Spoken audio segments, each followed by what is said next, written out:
If everyone has a mic, how do you know who to trust? And, this is not just a podcasting problem, it's a culture problem. And today I'm kind of pulling you into the room where it is playing the loudest, and that is the world of podcasts. And, what's been happening, I'm very excited to do this solo episode. It's been a little while since I've done one specifically around the world of podcasting and the state of it. But podcasts aren't just entertainment anymore. They have become the most intimate, the most persuasive, and the most dangerous corner of media. It's so consequential now. And so your earbuds aren't really, like they are where new ideas are seeded, like they're planting the seeds and reputations are built and entire movements are born. So this podcasting thing is like at this very critical kind of tipping point. And I want you to be at the forefront of it. And I'm noticing some really fascinating trends and some key podcasting giants. Not all of them are quietly rejecting the celebrity press tour formula. In fact, they are rejecting the usual formulas that got them where they are, and they're completely blowing them up. And so, why are they doing this? And why does this shift matter to you? You're going to be so surprised with what you discover, and what I'm going to kind of shine the light on a few things for you today that you're going to be able to look around and go, now I see. Now I see what's going on, and you're not going to be able to unsee it. And whether you realize it or not as the listener, like it's the difference between wasting your time on like recycled sound bites, right? Or discovering ideas that will genuinely change the way you live. That is how pivotal these podcasts have become. So if you're a brand or a leader or a podcaster yourself or someone with expertise to share, it's the difference also as a creator between being forgettable and becoming essential. And I always say that when you play it straight down the middle, you become forgettable. And so it is really important to find what your voice is, because that's what people are craving, that authenticity, right? And you will need to stay. I'm really excited about this through this whole episode because I have got something new coming that takes this whole idea of trust in media to the next level. And I can't wait to make the announcement here.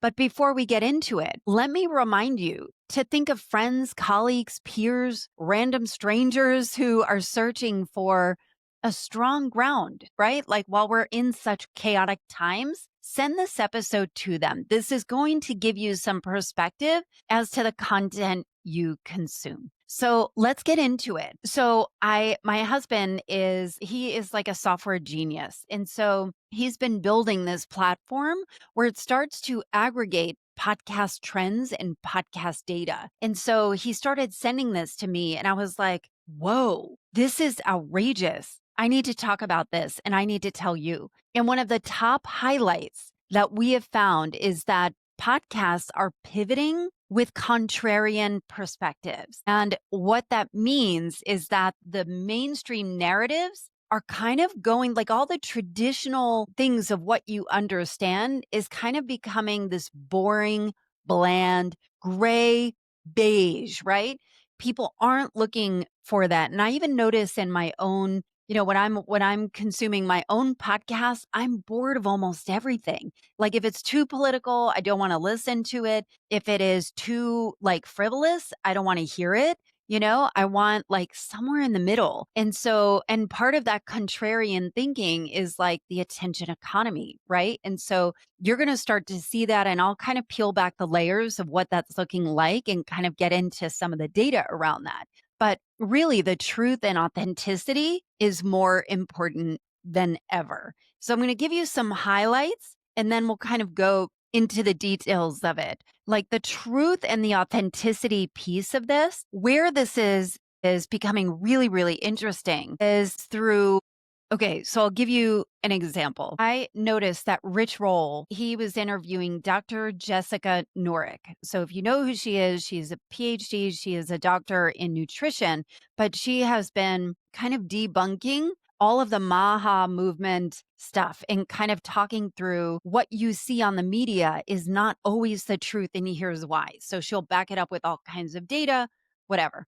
And what was interesting is about in the preamble before this podcast episode, which completely blew the roof off of Rich Roll's podcast. Rich Roll is one of the biggest podcasters in the world. And what he said is that he decided that he was no longer going to be on the press tour, a stop on the press tours for all the celebrity authors or, authors, celebrities, whatever it is. I'm launching a new book, a new movie. And he is saying, no, thank you. I don't want to be on that. Same with Tim Ferriss. Tim Ferriss has one of the biggest podcasts in the world. And he announced earlier this year that he was going to be doing something different. So both of them are doing something really similar where they have massive platforms, massive amounts of respect. And they're saying, I want to opt out of this. And what Rich Roll had kind of taken it a step further, he said it is more important now to identify the kind of voices and have exceptional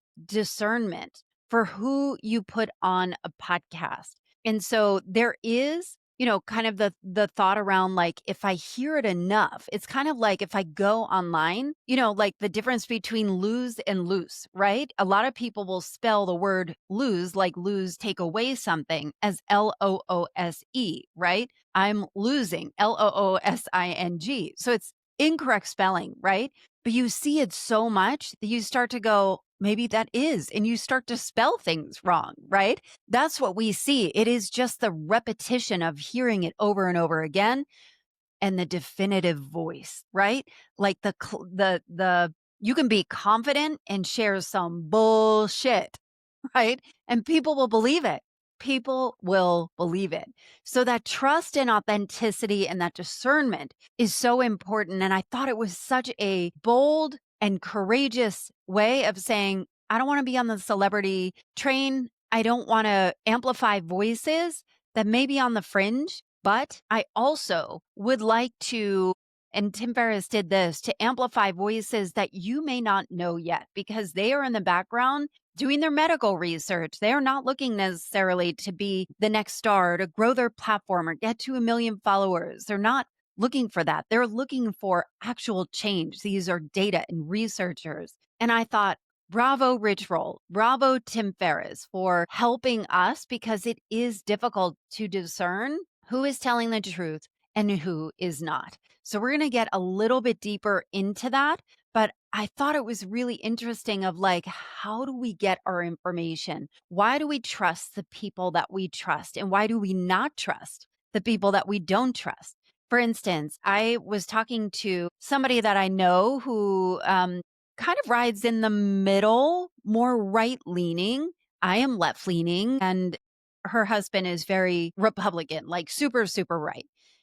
But we have, we can have some dialogue around like, what's true, what's not true, right? Like it's respectful as it should be, right? And so we were having a conversation about dementia and memory. My father's in a memory care center, and I think her mom is declining in her health as well. And she was saying, have you been taking, I think she called it blue methyl. And I was like, no, what's blue methyl? And she's like, and then she sent me a clip from Joe Rogan that was Mel Gibson on it. Like two people I profoundly don't trust, don't like, right? Like, no. And so automatically, but I respect this person, right? And so I'm like, well, let me take a look at this. And it really is like trusting the source, right? Nobody is attacking me for my beliefs. I'm not attacking her for her beliefs.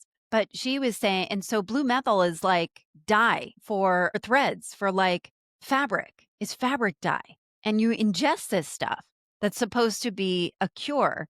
And so she sends me this clip of Mel Gibson, like the biggest anti-Semite ever. And like a guy that's been maligned in Hollywood because of his insane behavior. On Joe Rogan, who is questionable at best, right?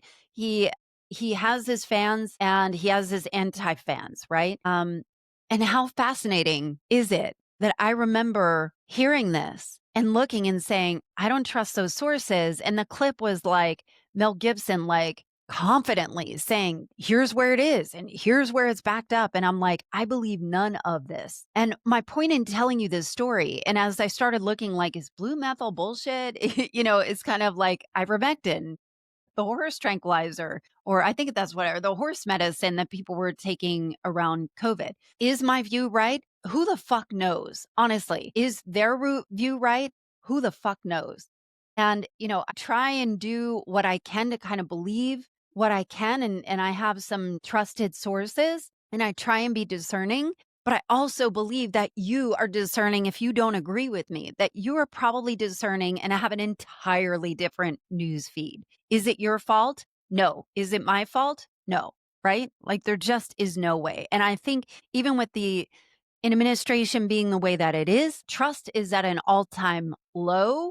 And our desire to find a terra firma somewhere, strong ground that we can believe in is really, really difficult right now when there is so much chaos and division on purpose. The design is to destabilize all of this. So as a civilization, as a society, and podcasts are reflecting that. They are pivoting with contrarian perspectives. I find that I'm looking to not be shocked, but I'm looking to not hear the same recycled crap again, right? I don't want to hear that I'm broken. I don't consume as much self-help anymore or personal development because I think it's all designed to help me believe that I am broken and need to be fixed and they have the perfect course and the perfect thing for me. So it's just kind of a different world that we're in now where the podcasting has become so consequential. So we'll put a pin on that. We will come back to it. Another trend, and this is not brand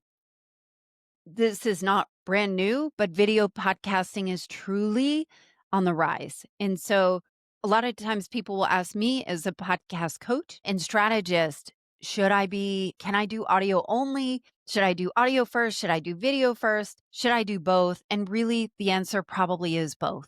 People are going to consume it differently, but YouTube is the number one search engine above Google, above ChatGPT. It is still YouTube. And that's how people are getting their information. So if you set it up right and have SEO working and your thumbnails and it's packaged in a way where people can find you, video podcasts are really, really powerful right now. And I could do a whole episode on that because it is a little bit of a different beast. But because of the video podcasting, Riverside and a lot of the podcasting technology places are having successful fund rounds because what's happening is that there is a growing demand for innovative podcast production tools, which is great for us as podcasters or creators or content creators. The tools that they have available are so much easier to use. It's easier to go to market, harder to stay relevant unless you stay a little bit on top of it. Meaning they call the AI slop, right? Like AI is kind of doing a lot of the work for us, which really, really helps when it comes to production. It makes it really easy, but it's more and more important to have your authentic voice built out and make sure that use AI as you can, to help you organize information, but do not chat GPT your content. Do not lose your voice because it is the same old crap. That's what it's pulling from, right? We don't want to do that. We want you to have your own voice. And so what is happening as well? So like video content is great. There are some incredible tools, just a note of caution to beware to not let ChatGPT do everything and make sure that your voice is heard and your true authentic voice. And I think as we're smart people, right? Like we can discern what sounds like recycled crap and, maybe it's polished really well, but it doesn't really sound like you. So let it sound like you. And there is further proof in this that from these trends that niche content is cultivating dedicated podcast communities. So where I see the convergence between the podcasting, the niche content, your specific desires, your quirks, your idiosyncrasies, like bring them out front. Bring them out front. Do not try and have this perfectly polished content because it ends up going over people's heads. And because of the AI thing, people are just they're smarter, right? They're going to spot the bullshit right away. So I don't want you to give it all up, but the niche content piece of this is really interesting. And I like to talk about, I went to a podcast conference and there was a woman there and she lived in like Virginia or something, but she was like deeply obsessed with game shows in the UK, game shows in the UK. And she loved it so much that she had a whole podcast on game shows in the UK. She lives in the US, never lived in the United Kingdom. Was this podcast the biggest in the world? Fuck no. Did it have an insanely loyal audience and community built in? Hell yes. So when you think about the things that you love, and even those, like for me, I love cults. Like I can talk about cults forever. I can talk about trad wives. I can talk about what's going on in the culture forever. And you may hear that and be like, I'm not into that. But you could hear that and go, she's my girl. Right. And so if you're hearing me going, yeah, I am so obsessed with that too. Like I'm obsessed with understanding the cultural anthropology around belonging and why cults matter and why we are at the height of cults in general. Are you in one? Probably we all are in some way, shape, or form. Is it a church? Is it a fitness group? Is it your company? Is it your family? There are a lot of different cults that don't look like, burning robes in your Nikes and lighting yourself on fire and waiting for end times, right? They come in a lot of different shapes. So that niche content is really interesting. And also the convergence between the loneliness epidemic of what I have seen is that people are moving away from like just broadcasting out, but bringing people in and building communities and having a place for people to feel seen and heard. That is why I always ask people like, what's your weird? What is the thing that you could talk about forever? What is maybe you're a Francophile. Maybe you are somebody who deeply cares about collecting Labubus, or you deeply care about collecting stamps, whatever it is. There's so many ways to figure out like what are the things that just light you up, because there are other people out there that are going to find it really endearing and feeling like they have found their people. And in the community piece of this, that part is really important. And what's changing from a podcast perspective is the monetization. There are some shifts that are happening because there is rising listenership. And there are 7 ways to make money in podcasting. I'll go through them really quickly. I did do an episode on this. I can link it in the show notes if you want me to pack it out or build it out for you and you're curious and want to know more of like, can I make money podcasting if you're interested in podcasting at all? The first way is through sponsorships and ads. That's what most people think of. They think of like, oh, AG1 is advertising, or Tide detergent is advertising on my favorite podcast. Sponsorships and ads. The second way is through listener donations. That might be from like Patreon or Buy Me a Coffee, or paid subscriptions, which also can be Patreon. Actually, listener donations are, some people even set up Buy Me a Coffee or Venmo. Paid subscriptions are more like the Substacks, the Patreons of it. The fourth way is through selling your own products or services. That is how this podcast is monetized, is from that. I am a podcast strategist. So I help personal brands, consultants, coaches, authors, speakers, mission-driven people, executive business leaders. I help them launch strategic podcasts that allow them to reach the people that they need to reach, but also grow their influence and income and their impact. And so selling your own products or services is the fourth way. The fifth way is through affiliate marketing. So let's say if you go onto AllisonHair.com, and then in the drop-down menu, there is a button that says Allison's Favorites. And then let's say you click on Riverside, which is the recording platform that I use, and you want to use Riverside, you can get a discount and I will get an affiliate, a tiny portion of whatever you pay with them. So affiliate marketing is very popular, a very passive way to make money, and great if you have a big audience. Number 6 is through live events and speaking gigs, which are becoming more and more prevalent in the podcasting space because of the community building, because people want to be in person. They want to feel something. They want experiences. That is why people are paying $1,000 to $3,000 to go see Taylor Swift live. That's why people are going to see shows at the Sphere. They're going to pay $500 to go see Wizard of Oz in at the Sphere. That's why people are going to theaters and they're going to see their favorite podcasters because they want to be in the room. They want to be part of this movement. And number 7 is licensing and repurposing. So you will see podcasts that are able to negotiate deals with Netflix or a streaming service, or Alex Cooper is done with SiriusXM, which has proliferated her podcast called Her Daddy. So there are lots of ways to do that. A couple things that are happening that are new in podcast launches. One is political podcasts, and that makes sense, especially with the contrarian beliefs and us in a place where there could not be more of a fevered pitch.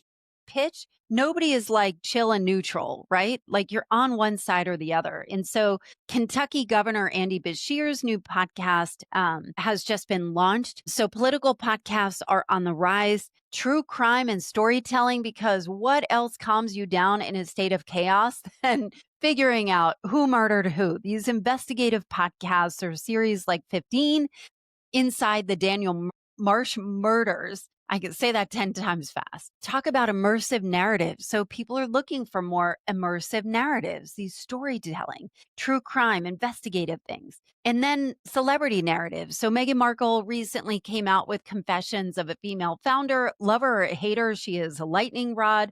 But people are tuning in and they want to understand, what life is like as a celebrity. And so it's kind of interesting to see the rise in the political podcast, true crime storytelling. Again, people want to get lost and they want to figure out. I think on one hand, they want to get lost, but also I think with the political podcast, they want to get involved. They want to figure out, where is my place in the story?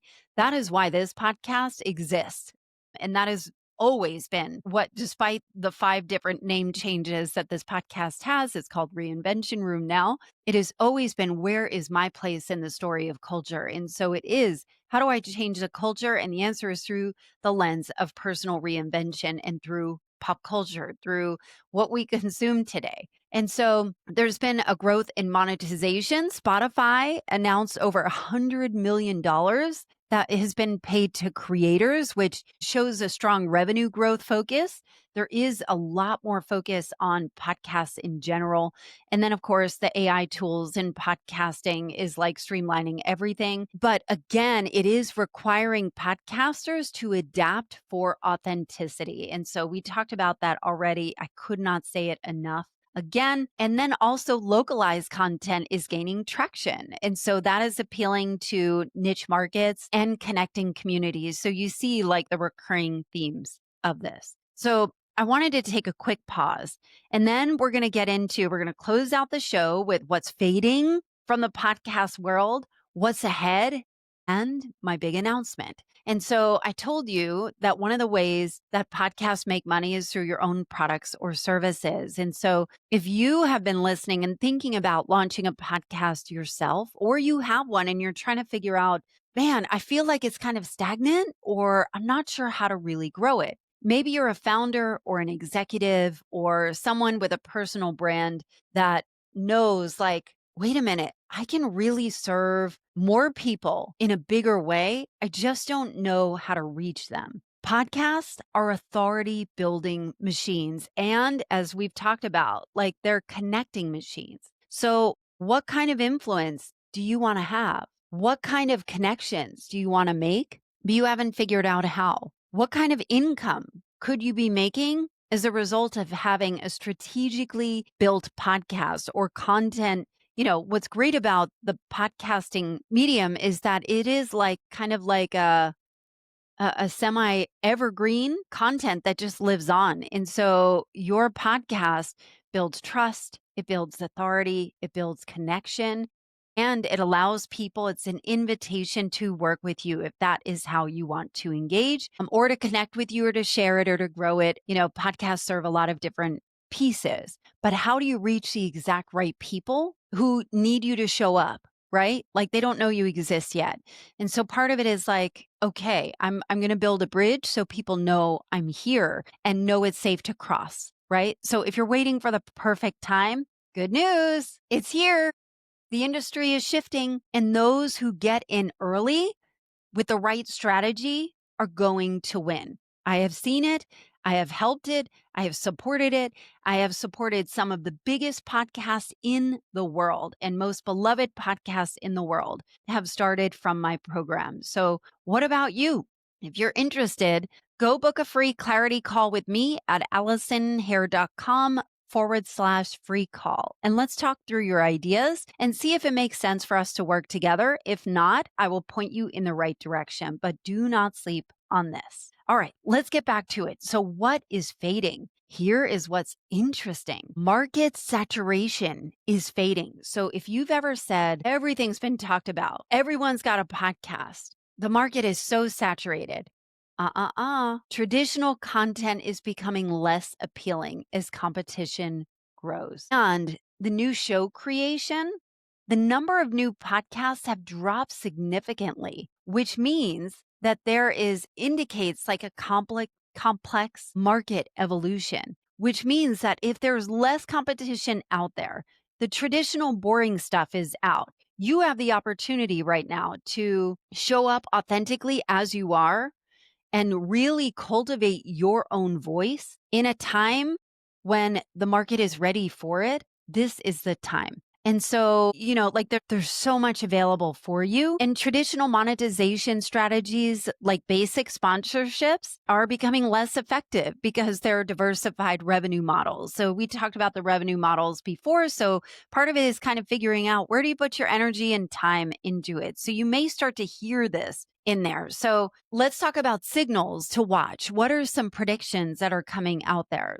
Well, a lot of the podcast media companies are consolidating right now. And so it could lead to integrated media approaches. So, what that may look like is that you may sign on with, let's say, a network, podcast network that not only does audio, but they are connected somehow with video and TV or local TV or broadcast in a different realm. And so there is kind of an interesting proliferation of how far this content can go and how far you can repurpose essentially by integrated media approaches. And then the video podcast and the rise of it is really shifting and redefining what listeners expect. And so there are podcasters that have always just done audio. So I'm thinking about Tim Ferriss or even Mel Robbins and the biggest ones, they're all on video now because the video is how it grows and how it expands. I have been putting more effort in my video in my YouTube channel. It's called the Reinvention Room channel that I think I may even create another channel just for podcasting and then leave reinvention room for, like these insane, amazing thought leaders like Mariel Hemingway and Shannon Watts and Jesse Itzler and Seth Godin and Tia Levings and the people that I've recently been able to have on that are just blowing the roof off of not only my content, but because it's so hitting the zeitgeist, which is what I want, is like, where are we culturally and how do we help us navigate what's going? And that's why I do so much with pop culture and culture at large, because I think it is a reflection of us. How do we think about it differently? How do we navigate this, in a powerful way where we can do it together? And so even for me, I am seeing some trends and some new things that are happening on my YouTube channel as I try and figure it out. Because honestly, the YouTube thing has been hilariously ridiculous for me because I didn't understand it. I didn't put any effort into it. I would put videos up there. They're probably boring as fuck, because they're just me talking. But now all the integrated tools make it easier to create content in a powerful way. And so now I'm like doubling down on what it looks like, and I'll probably do some content on that if you're interested. So, yeah. And then audience preferences, like they're showcasing evolving interests, right? Like So that niche topics, again, are really, really powerful, whether it's sustainability or green living or whatever it could be. Those niche things are really, really, maybe you love to garden. I don't know. But what it can look like is you can really build a business off of it right now. So that's kind of like what's happening in the podcasting world. But let's talk about Reinvention Room and my big announcement.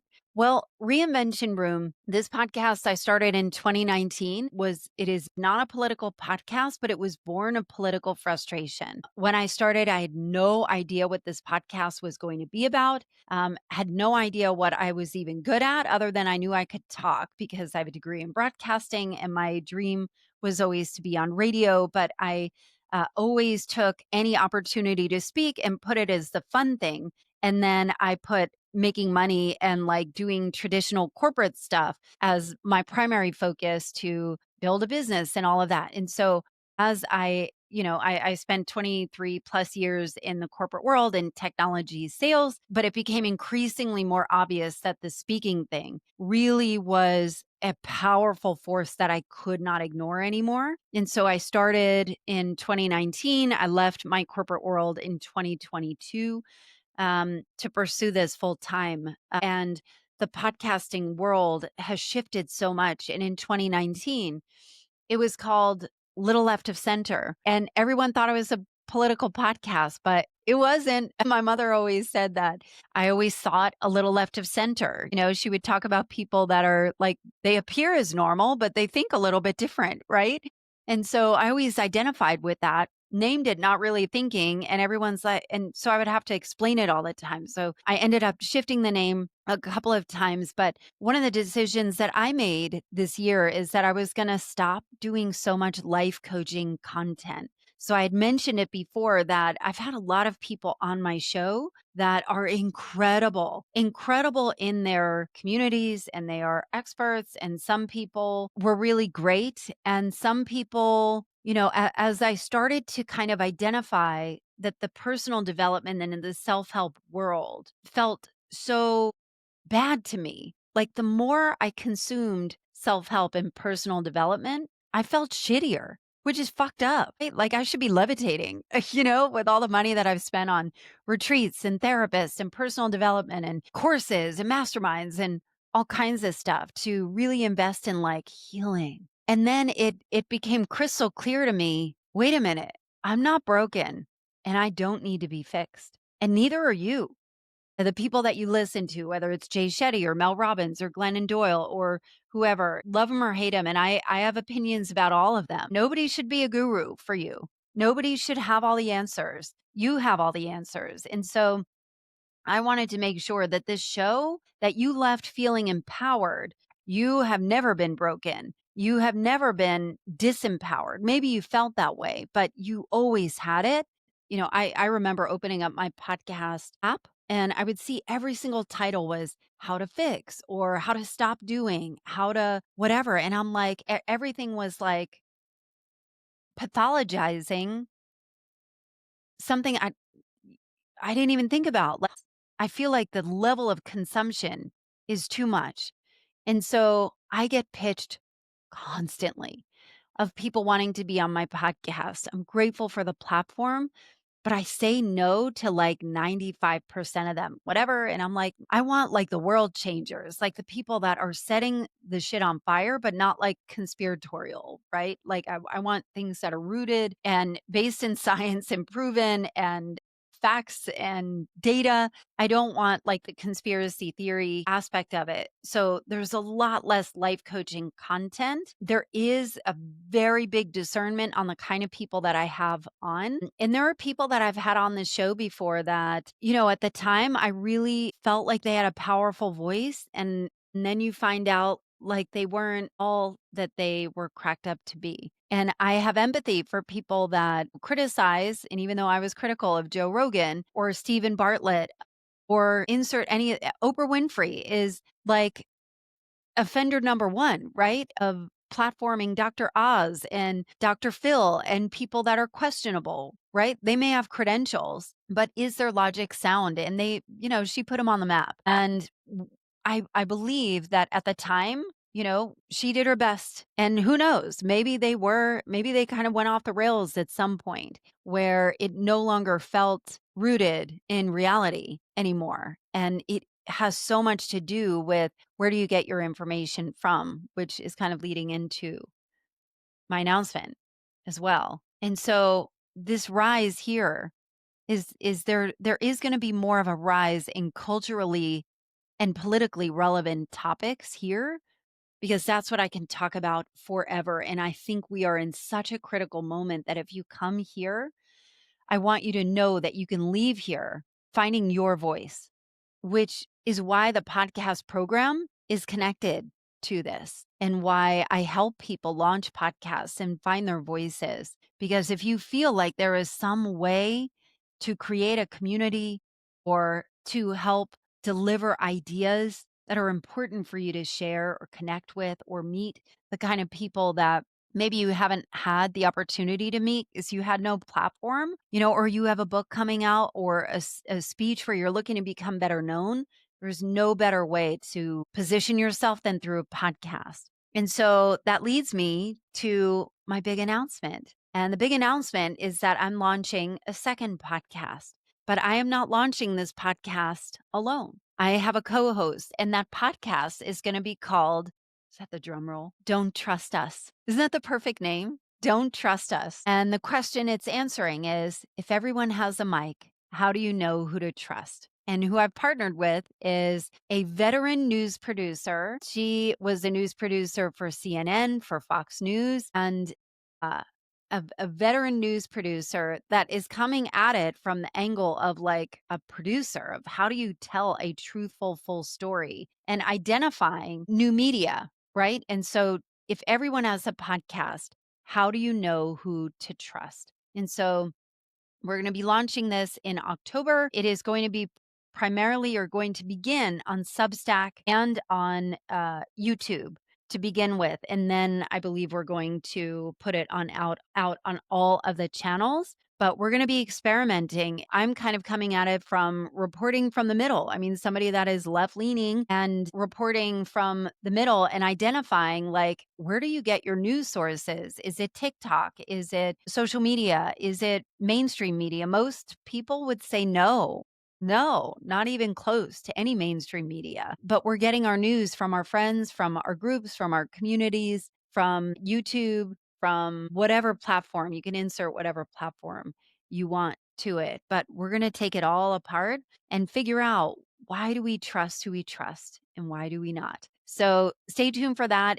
You can join my Substack. You can search for me on substack.com, Allison Hare, and I'll link it in the show notes as well. So where does podcasting go for me here? Credibility, discernment, genuine storytelling matter more than ever. We will be putting up a Don't Trust Us Instagram account. So hopefully it'll be up and I'll put it in the show notes as well. So be on the lookout for that.